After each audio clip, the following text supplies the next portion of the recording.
If I told you the bank only keeps $10 for every 100 you deposit, you'd think I was crazy.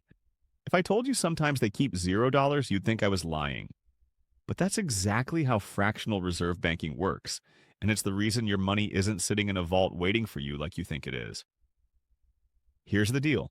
Fractional reserve banking means banks only have to keep a fraction, a small percentage of your deposits on hand as actual reserves.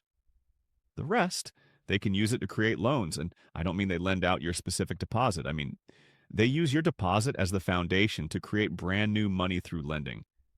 It's a multiplier effect that most people never learn about, and it should terrify you. Let's say you deposit $1,000. Under a 10% reserve requirement, the bank has to keep $100 in reserve. The other 900, they can lend it out. But here's where it gets crazy. When they lend out that $900 to someone else, that person deposits it in their bank account. Now there's another 900 sitting somewhere, and that bank only has to keep 90 in reserve. They can lend out 810. You see where this is going? That original $1,000 you deposited can turn into $9,000 or more, circulating in the economy through this multiplier process. Every bank along the chain creates new loans based on a fraction of what they're holding. It's like a pyramid scheme, except it's legal and it's how the entire banking system operates. Now, here's the part that should make you lose sleep.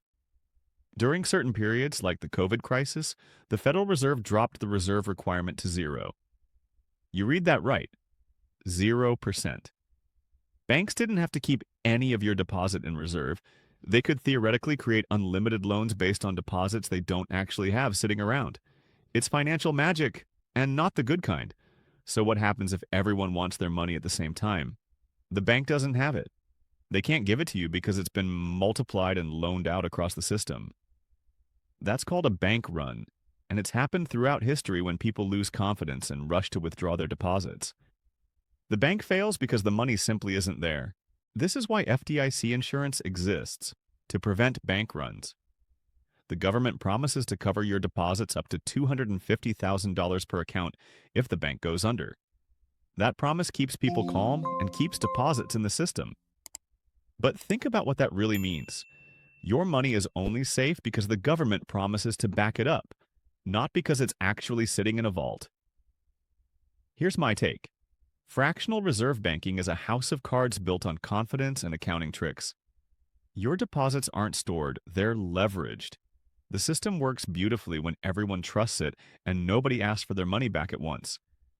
But the moment that trust breaks, the whole thing collapses faster than you can say, bank run. So what do? Keep enough cash outside the system to survive a crisis. Understand that your bank balance is a promise, not a pile of money. Stay within FDIC limits if you've got serious savings. And for the love of all that's holy, stop thinking of banks as safe deposit boxes. They're not. They're leverage machines, and your deposit is the fuel.